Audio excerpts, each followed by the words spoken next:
ನೋಡಿ ಇಲ್ಲಿ ಈಗಾಗಲೇ ಪೊಲೀಸ್ ಸ್ಟೇಷನ್ ಮುಂದೆ ತುಂಬಾ ಜನ ಕರ್ಣನ್ ಪರವಾಗಿ ಹೋರಾಡೋದಕ್ಕೆ ನಿಂತಿದ್ದಾರಂತೆ ಕಣೆ. ಅಲ್ಲಿ ಪ್ರತಿಭಟನೆಯೂ ನಡೀತಾ ಇದೆ. ಕರ್ಣ ಆದಷ್ಟು ಬೇಗ ರಿಲೀಸ್ ಆಗ್ತಾನೆ ಅಂತ ನಿಧಿ ನನಗೆ ಫೋನ್ ಮಾಡಿ ಹೇಳಿದ್ಲು ಕಣೆ. ಬಾರೆ ಮನೆಗೆ ಹೋಗೋಣ. ಅಲ್ಲ ಕಡೆ, ಅವನ ಹತ್ರ ಒಂದು ದಿನ ಟ್ರೀಟ್ಮೆಂಟ್ ತಗೊಂಡವರು ಅವನ ಪರವಾಗಿ ನ್ಯಾಯಕ್ಕೋಸ್ಕರ ಹೋರಾಡ್ತಿದ್ದಾರೆ. ಆದ್ರೆ ನಾನು ಇದೇ ಕೈಯಲ್ಲಿ ಮಗುವಿಂದ ಅವನ್ನ ಎತ್ತಾಡ್ಸಿದ್ದೀನಿ ಕಣೆ. ಅವನ ನನ್ಗೆ ಎಷ್ಟು ಪ್ರೀತಿ ಇದೆ. ಆ ಮಗು ನೋವು ಅನ್ಭವಿಸ್ತಾ ಇದೆ, ಕಳಂತ ಕೌತಿದೆ ಅಂದ್ರೆ ನಾನು ಹೇಗೆ ಸುಮ್ಮನೆ ಇರ್ಲಿ? ಏನಾದ್ರೂ ಸರಿ, ಅವನಿಗೆ ನ್ಯಾಯ ಸಿಗೋವರೆಗೂ ನಾನು ಇಲ್ಲಿಂದ ಬರಲ್ಲ ಕಣೆ. ನಾನು ಎಲ್ಗೂ ಬರಲ್ಲ. ಅತ್ತೆ ಎಲ್ಲ ಸರಿನೇ, ಆದ್ರೆ ನಿಮ್ ಹೆಲ್ತ್ ಕಂಡೀಷನ್ ನೋಡ್ಬೇಕಲ್ವಾ? ಆಮೇಲೆ ನೀವು ಹುಷಾರ್ ತಪ್ಪಿದ್ರೆ ಕರ್ಣ ಬಂದು ನಮ್ಮನ್ನೇ ಬೈಯೋದು. ಯಾಕೆ ಇಷ್ಟೊಂದು ಹಠ ಮಾಡ್ತಿದ್ದೀರಾ? ಅಲ್ಲ, ಯಾವಾಗ್ಲೂ ನಮ್ಗೆ ಬೈತೀರಾ.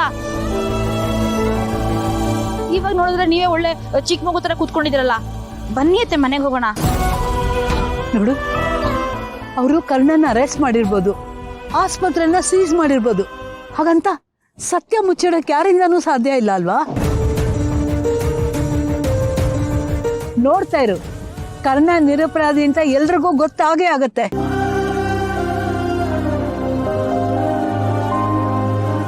ನೋಡ್ತಾ ಇರು, ಈ ಆಸ್ಪತ್ರೆ ಎಲ್ರಿಗೂ ಜೀವ ತುಂಬಾ ಕೆಲಸ ಮಾಡೇ ಮಾಡುತ್ತೆ, ಎಲ್ಲರಲ್ಲೂ ವಿಶ್ವಾಸ ಮಾಡುತ್ತೆ.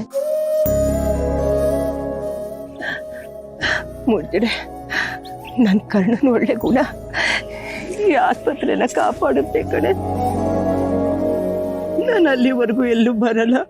ನನ್ ಕರಿಬೇಡ ಕಣಮ್ಮ, ನಾನು ಇಲ್ಲೇ ಇರ್ತೀನಿ.